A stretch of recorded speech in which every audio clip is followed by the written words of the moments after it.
ಇವರು ನಿಜವಾಗ್ಲೂ ಮನುಷ್ಯ ಜನ್ಮದವರಲ್ಲ.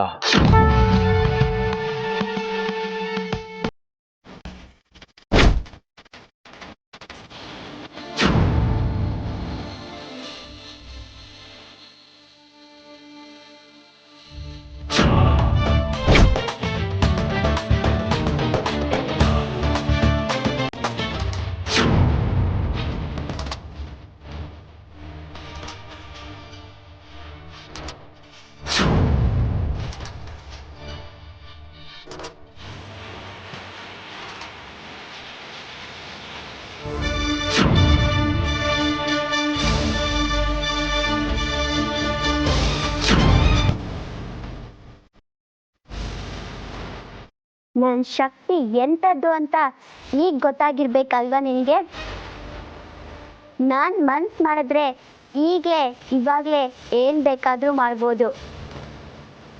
ಆದರೆ ನೀನು ನನ್ನ ಏನು ಮಾಡೋದಕ್ಕಾಗೋದಿಲ್ಲ. ತೆಪ್ಪಗಿದ್ರೆ ನಿನಗೂ ಒಳ್ಳೇದು, ನಿನ್ನ ಜೀವಕ್ಕೂ ಒಳ್ಳೇದು. ಬರ್ಲಾ?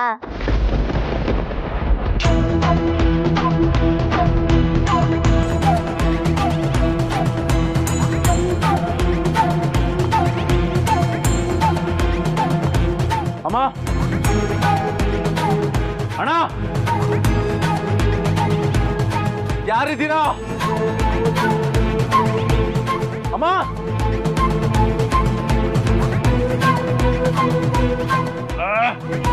ಅಣ್ಣ,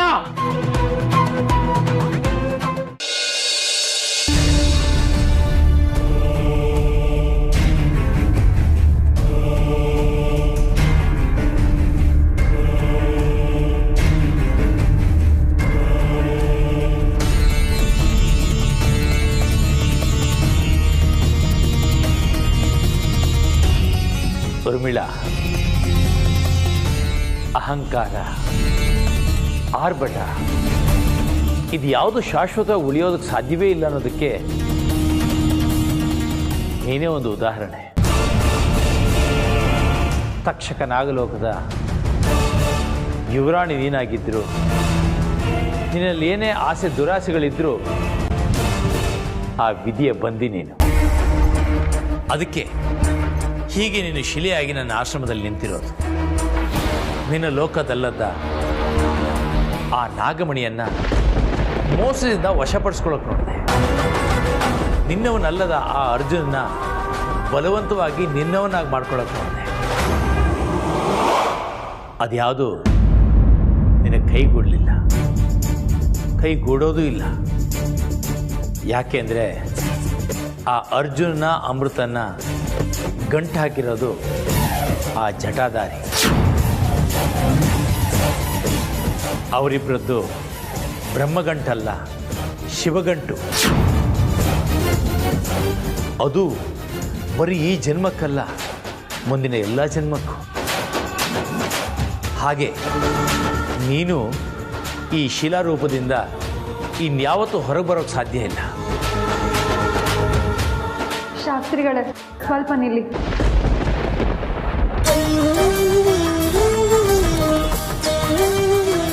ಏನಿವತ್ತು ನಿನ್ನ ಮಾತಿನಲ್ಲಿ ನಮ್ಮ ಬಗ್ಗೆ ಗೌರವ ಕಾಣಿಸ್ತಾ ಇದೆ?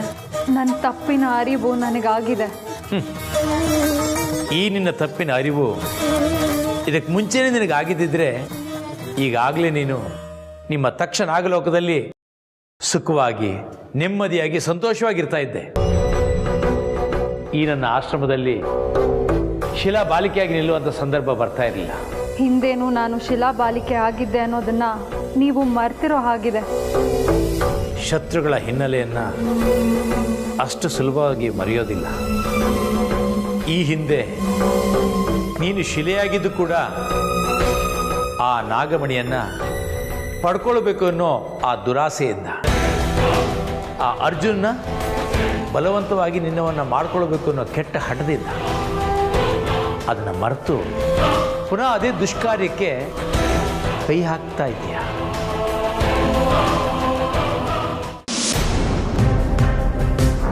ಅಮ್ಮ, ಅಮ್ಮ, ಅಯ್ಯೋ ಏನಿದು ಈ ಹಗ್ಗದಿಂದ ಬಿಡಿಸ್ಕೊಳ್ಳೋದಕ್ಕೆ ಆಗ್ತಿಲ್ಲ. ಅಣ್ಣ ಇದೇನಿದು? ರುದ್ರ ಕೂಗ್ತಾ ಇದ್ದಾನೆ. ಏನಾಯ್ತು ನಿಮ್ಗೆ? ಅಮ್ಮ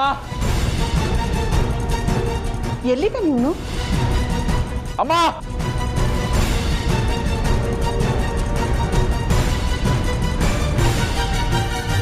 ಏನ್ ಮಾಡೋದು? ಅಮ್ಮ ಅಮ್ಮ ಈ ಮುದುಕಿ ಎಲ್ಲಿದ್ದಾಳೋ ಏನೋ.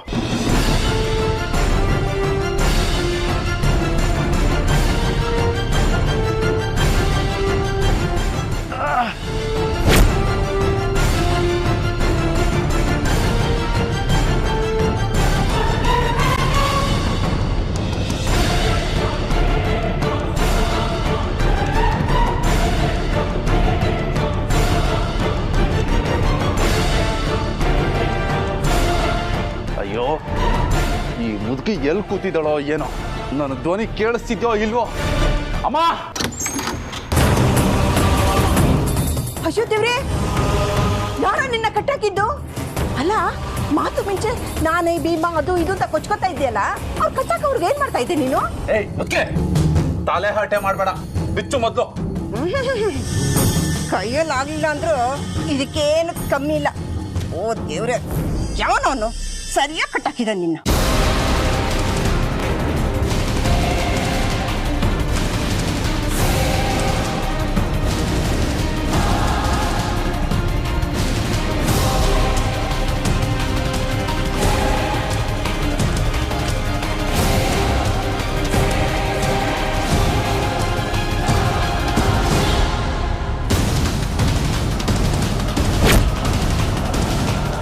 ಅಲ್ಲ, ಯಾರೋ ನಿನ್ನ ಕಟ್ಟಾಕಿದ್ದು?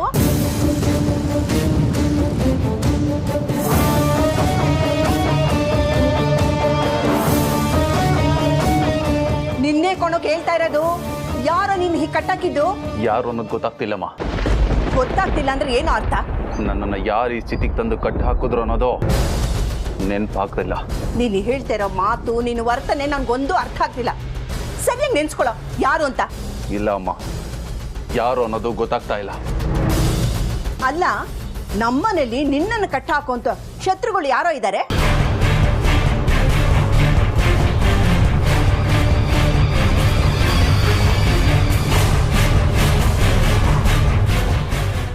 ನನ್ನ ತಪ್ಪಿನ ಅರಿವು ನನಗಾಗಿದೆ. ಈ ಬಂಧನದಿಂದ ಮುಕ್ತಿ ಕೊಡಿ ಶಾಸ್ತ್ರಿಗಳೇ. ಇದರಿಂದ ನಿನಗೆ ಮುಕ್ತಿ ಸಿಕ್ಕಿದ್ರೆ ನೀನು ನಿನ್ನ ಹಳೆ ಚಾಳಿಯನ್ನು ಮತ್ತೆ ಮುಂದುವರಿಸ್ತೀಯ ಅಂತ ನನಗೆ ಚೆನ್ನಾಗಿ ಗೊತ್ತಿದೆ. ಇಲ್ಲ ಶಾಸ್ತ್ರಿಗಳೇ, ನನ್ನನ್ನು ನಂಬಿ. ಮೋಸದ ಮಾರ್ಜಾಲನ ನಂಬೋದು, ನಿನ್ನನ್ನು ನಂಬೋದು ಎರಡೂ ಒಂದೇ. ಆ ಪರಮೇಶ್ವರನ ಕೋಪಾಗ್ನಿಗೆ ಬಲಿಯಾಗಿ ಶಿಲೆಯಾದೆ.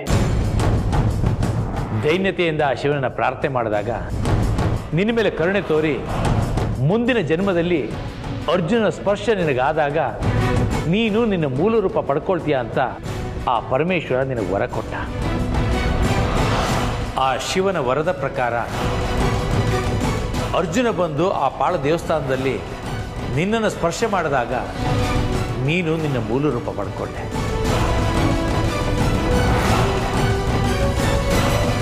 ಪಡ್ಕೊಂಡು ಅರ್ಜುನ್ ಮತ್ತು ಅಮೃತನ ಯಾವ್ಯಾವ ರೀತಿಯಲ್ಲಿ ಕಾಡಿಸ್ದೆ ಅನ್ನೋದು ನನಗೆ ಚೆನ್ನಾಗಿ ಗೊತ್ತಿದೆ. ನಿನಗೆ ಈ ರೂಪವೇ ಸರಿ. ನೀವು ನನ್ನ ಪಾಲಿಗೆ ದೇವ್ರು ಅಂತ ತಿಳ್ಕೊಳ್ತೀನಿ. ನೀವು ಏನು ಹೇಳ್ತೀರೋ ಅದನ್ನೇ ಕೇಳ್ತೀನಿ, ಅದನ್ನೇ ಮಾಡ್ತೀನಿ. ಹಿಂದೆ ಮಾಡಿರೋ ತಪ್ಪನ್ನ ನಾನಿನ್ ಯಾವತ್ತೂ ಮಾಡೋದಕ್ಕೆ ಹೋಗೋದಿಲ್ಲ. ದಯವಿಟ್ಟು ನನ್ನ ಈ ಬಂಧನದಿಂದ ಬಿಡಿಸಿ. ಈ ಹಿಂಸೆನ ನನ್ನ ಕೈಯಲ್ಲಿ ಸಹಿಸೋದಕ್ಕೆ ಆಗೋದಿಲ್ಲ. ಬೇವಿನ ಹಣ್ಣು ಮಾವಿನ ಹಣ್ಣು ಆಗೋಕ್ಕೆ ಯಾವತ್ತೂ ಸಾಧ್ಯವೇ ಇಲ್ಲ. ನೀವು ತಕ್ಷಕ ಲೋಕದವರು. ನಿಮಗೆ ಕೊಟ್ಟ ಮಾತನ್ನು ಉಳಿಸ್ಕೊಳ್ಬೇಕು ಅನ್ನೋ ಭಾವನೆ ಯಾವತ್ತೂ ಇರೋದಿಲ್ಲ. ಹೆಣ್ಣನ್ನ ಪೂಜಿಸೋ ಸಂಸ್ಕೃತಿ ನಿಮ್ದು ಅಲ್ವಾ? ಅದೇ ಹೆಣ್ಣನ್ನ ನೀವು ಹೀಗೆ ಹಿಂಸಿಸೋದು ಎಷ್ಟು ಮಟ್ಟಿಗೆ ನ್ಯಾಯ? ನ್ಯಾಯ ಅನ್ಯಾಯ, ಧರ್ಮ ಅಧರ್ಮಗಳ ಸೂಕ್ಷ್ಮತೆಯನ್ನು ನಿನ್ನಿಂದ ನಾನು ಕಲಿಬೇಕಾಗಿಲ್ಲ. ಅವ್ರ ಮಡ ನೀನು ಏನೇ ಹೇಳಿದ್ರು, ಎಷ್ಟೇ ಕಾಡಿ ಬೇಡ್ಕೊಂಡ್ರು ನಿನ್ನನ್ನು ಈ ಸ್ಥಿತಿಯಿಂದ ಹೊರಗೆ ನಾನು ತರೋದಿಲ್ಲ. ಏ ಶಾಸ್ತ್ರಿ,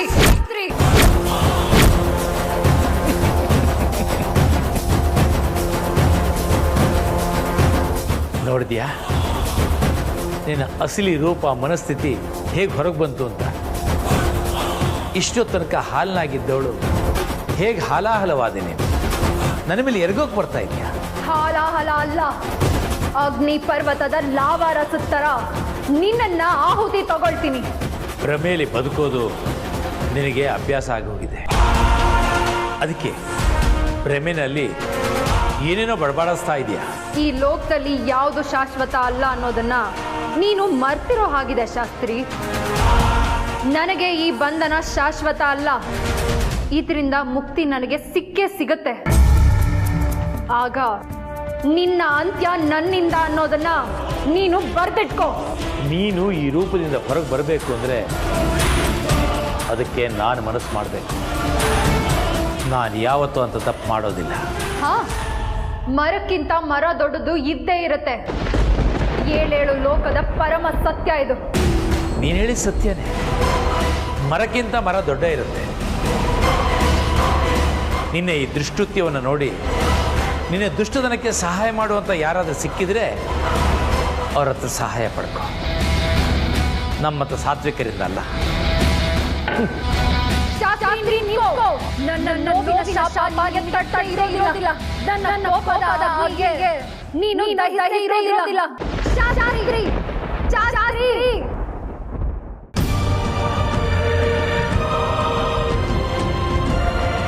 ನನ್ನನ್ನು ಯಾರು ಹಾಕಿ ಕಟ್ಟಾಕಿದ್ರು ಅಂತ ಎಷ್ಟು ಯೋಚನೆ ಮಾಡಿದ್ರು ಗೊತ್ತಾಗ್ತಾ ಇಲ್ಲ. ನಮ್ಮ ಮನೇಲಿ ನನಗೆ ಶತ್ರು ಯಾರಿದ್ದಾರೆ? ಹಿಂದೆ ಆದರೆ ಅಮೃತ ಇದ್ಲು, ಈಗ ಯಾರಿದ್ದಾರೆ? ಏನು ಯೋಚನೆ ಮಾಡ್ತಿದ್ಯಾ? ನನ್ನನ್ನು ಯಾರು ಹಾಕಿ ಕಟ್ಟಾಕಿದ್ರು ಅಂತ ಯೋಚನೆ ಮಾಡ್ತಾ ಇದ್ದೆ. ಯಾರು ಅನ್ನೋದೇ ಗೊತ್ತಾಗ್ತಾ ಇಲ್ಲ. ಗೊತ್ತಿಲ್ಲ ಅಂದಮೇಲೆ ಕೂತ್ಕೊಂಡು ಯೋಚನೆ ಮಾಡೋದಂತ ಏನು ಪ್ರಯೋಜನ? ಹಾಂ, ಅಲ್ಲ, ನೀನು ಯಾರೋ ಕಟ್ಟಾಕಿದ್ರು ಅಂತ್ಯ, ಯಾರು ಅಂದರೆ ಗೊತ್ತಿಲ್ಲ ಅಂತ್ಯ. ಈಗ ನೋಡಿದ್ರೆ ಮಲ್ಲಿ ಮನೇಲಿಲ್ಲ.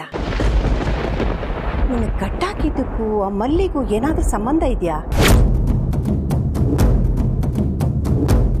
ಹೌದು, ಆ ಮಲ್ಲಿಗೆ ಏನಾದರೂ ನೀನು ಕಾಟ ಕೊಟ್ಟಿದ್ಯಾ? ಆಗೋ ಅಪಶಕನಕ್ಕೂ ಅವಘಡಕ್ಕೂ ಅಂಗಾಳ ಪರಮೇಶ್ವರಿನೇ ಕಾರಣ ಅನ್ನೋ ಹಾಗೆ ಪ್ರತಿಯೊಂದಕ್ಕೂ ನೀನು ನನ್ನನ್ನೇ ಕೈ ತೋರಿಸ್ಬೇಡ. ಅಪ್ಪ, ನಿಮ್ಮ ಅಣ್ಣನ ಭಾಳ ವರ್ಷದಿಂದ ನೋಡ್ತಾ ಇದ್ದೀನಿ. ಅವನು ದುರ್ಯೋಧನ, ನೀನು ದುಶ್ಯಾಸನ. ಏಯ್ ಮುದ್ಕೆ, ಮೊದಲೇ ಕೋಪದಲ್ಲಿದ್ದೀನಿ. ಮತ್ತೆ ನೀನು ಉರಿಯೋ ಬೆಂಕಿಗೆ ತುಪ್ಪ ಸುರಿಯೋ ಹಾಗೆ ಮಾಡಿ ನನ್ನ ಕೋಪನ ಜಾಸ್ತಿ ಮಾಡಬೇಡ. ಆಹಾ, ಅಣ್ಣ ತಮ್ಮ ಇಬ್ರು ಸರಿಯಾಗಿದ್ದೀರಾ ಕೋಪದಲ್ಲಿ. ಒಬ್ಬ ವಿಶ್ವಾಮಿತ್ರ, ಇನ್ನೊಬ್ಬ ಜಮದಗ್ನಿ. ನಿಮ್ಮಿಬ್ಬರನ್ನು ಕೂರಿಸಿ ಆರತಿ ಎತ್ತಬೇಕು ನಿಮ್ಮಲ್ಲಿರೋ ಕಲ್ಯಾಣ ಗುಣಕ್ಕೆ.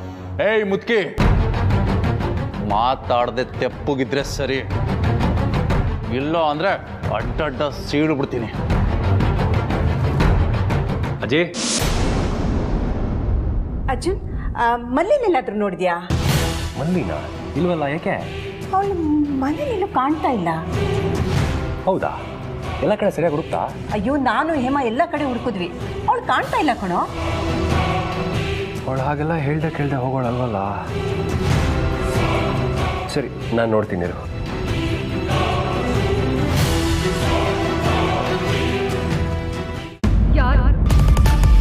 ಯಾರು ನನ್ನನ್ನ ಈ ಸ್ಥಿತಿಯಿಂದ ಕಾಪಾಡೋರು? ಪರಮೇಶ್ವರ, ಪದ್ಮನಾಭೋದ್ಭವ, ಇವರು ಯಾರು ಅಲ್ಲ. ಇವರೆಲ್ಲ ಸಾತ್ವಿಕತೆಯ ಪರವಾಗಿ, ಸತ್ಯದ ಪರವಾಗಿ ನಿಲ್ಲೋರು. ಇವರಿಂದ ನನಗೆ ಕಿಂಚಿತ್ ಸಹಾಯ ಕೂಡ ಆಗೋದಿಲ್ಲ.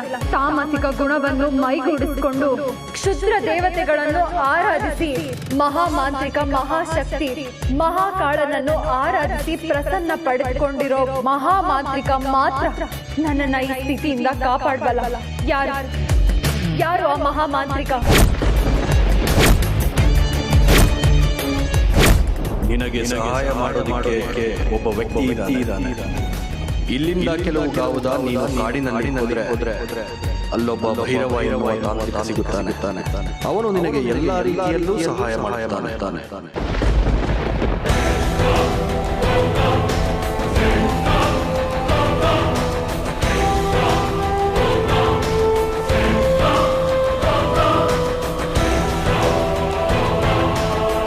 ಹೌದು, ಶತ್ರುವಿನ ಶತ್ರು ಮಿತ್ರ ಅನ್ನೋದು ಅಂದಿಗೂ ಇಂದಿಗೂ ಸತ್ಯ. ನಾನು ಮತ್ತೆ ಭೈರವನ ಸಹಾಯಕ್ಕೆ ಮೊರೆ ಹೋಗ್ತೀನಿ. ಅದೇ ಸರಿ. ಶಾಸ್ತ್ರಿ ಸಾತ್ವಿಕ ಗುಣ ಸಂಪನ್ನನಾಗಿ ಸಾತ್ವಿಕ ಲೋಕದ ಸಾಮ್ರಾಟನಾಗಿ ಮೆರೆದಾಡ್ತಿದ್ದಾರೆ. ತಾಮಸಿಕ ಲೋಕದಲ್ಲಿ ಅನಭಿಷಿಕ್ತ ಚಕ್ರವರ್ತಿಯಾಗಿ ಮೆರೆದಾಡ್ತಿರೋನು ಈ ಭೈರವ ಬಾಬಾ. ನಾನು ಅವನ ಸಹಾಯಕ್ಕಾಗಿ ಮೊರೆ ಇಡ್ತೀನಿ. ಅವನೊಬ್ಬನೇ ನನಗೆ ಈಗ ಭೂಲೋಕದಲ್ಲಿ ಇರುವ ರಕ್ಷಕ. ಅವನ ಮೊರೆ ಹೋಗ್ತೀನಿ. ಅರ್ಜುನ್ ಅವರು ಮಲ್ಲಿನ ಹುಡ್ಕೊಂಡು ಬರ್ತೀನಿ ಅಂತ ಹೋದ್ರು. ಅವಳು ಸಿಕ್ಕಿದ್ಲೋ ಇಲ್ವೋ ಗೊತ್ತಾಗ್ತಾ ಇಲ್ಲ. ಅಲ್ಲ, ಈ ಮಲ್ಲಿ ಹೇಳ್ದೆ ಕೇಳ್ದೆ ಯಾಕೆ ಹೋದ್ಲು? ಎಲ್ಲಿಗೆ ಹೋದ್ಲು? ಇಂಥ ಕಡೆನೇ ಹೋಗಿದ್ದೀನಿ, ಇಷ್ಟೊತ್ತಿಗೆ ಬರ್ತೀನಿ ಅಂತ ಹೇಳಿ ಹೋಗಿದ್ದಿದ್ರೆ ಅರ್ಚನಾ ಅವರು ಮನೇಲೇ ಇರ್ತಾ ಇದ್ರು. ಹೇಳ್ದೆ ಕೇಳ್ದೆ ಹೋಗಿದ್ದಕ್ಕೆ ಅವಳನ್ನ ಹುಡ್ಕೊಂಡು ಹೋಗಿದ್ದಾರೆ. ಅವ್ರು ಬರೋದಿನ್ನು ಎಷ್ಟೊತ್ತಾಗುತ್ತೋ ಏನೋ.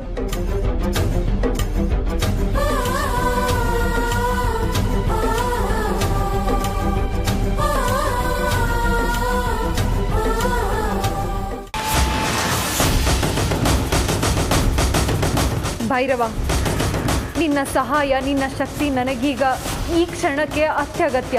ನನ್ನನ್ನು ಕಾಪಾಡುವ ಶಕ್ತಿ ನಿನಗಲ್ಲದೆ ಈ ಭೂಲೋಕದಲ್ಲಿ ಬೇರೆ ಯಾರಿಗೂ ಸಾಧ್ಯ ಇಲ್ಲ. ಇದು ನನಗೆ ಗೊತ್ತು. ಅದಕ್ಕೆ ನಿನ್ನ ಸಹಾಯದ ನಿರೀಕ್ಷೆಯಲ್ಲಿದ್ದೀನಿ.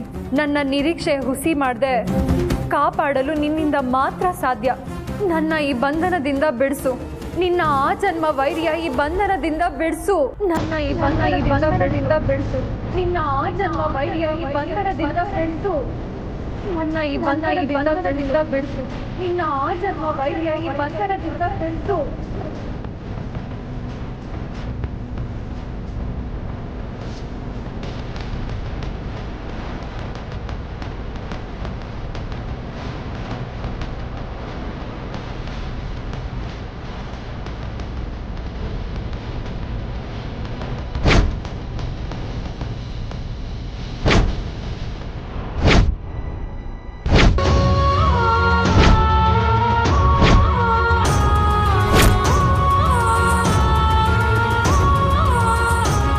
ನನ್ನ ಆ ಜನ್ಮ ವೈರಿ, ತಕ್ಷಕ ಲೋಕದ ಯುವರಾಣಿ. ನಾನು ನನ್ನ ಶತ್ರು ರೂಪದಲ್ಲಿ ಇರಬೇಕಾದಂಥ ಪ್ರಸಂಗ ಬಂದು ಒದಗಿದೆ. ನಾನು ಈ ರೂಪದಲ್ಲಿ ಇರೋದ್ರಿಂದ ನನ್ನ ಅರ್ಜುನ ಅವರ ಪ್ರೀತಿಯಿಂದನೂ ವಂಚಿತಳಾಗಿದ್ದೀನಿ. ತನ್ನ ಗಂಡ ಎದುರಲ್ಲೇ ಇದ್ರು ಅಪರಿಚಿತರ ಹಾಗೆ ಬದುಕುವಂಥ ಪರಿಸ್ಥಿತಿ ಯಾವ ಹೆಣ್ಣಿಗೂ ಬರಬಾರ್ದು. ಈ ರೂಪದಲ್ಲಿ ನನಗೆ ಕನ್ನಡಿ ನೋಡೋದಕ್ಕೂ ಮನಸ್ಸು ಬರ್ತಾ ಇಲ್ಲ. ಆದಷ್ಟು ಬೇಗ ನನ್ನ ಮೂಲ ರೂಪದಲ್ಲಿ ನನ್ನ ಅರ್ಜುನ ಅವ್ರಿಗೆ ಕಾಣೋ ಹಾಗಾಗಬೇಕು. ಹಾಗೆ ನಾನು ಭೂಲೋಕಕ್ಕೆ ಬಂದ ಉದ್ದೇಶನೂ ಸಫಲ ಆಗಿ ನಾಗಮಣಿ ನನ್ನ ವಶಕ್ಕೆ ಬರಬೇಕು. ಆಮೇಲೆ ನಾನು ನನ್ನ ಅರ್ಜುನ ಅವರು ನಾಗಲೋಕನ ಸೇರೋ ಹಾಗಾಗಬೇಕು.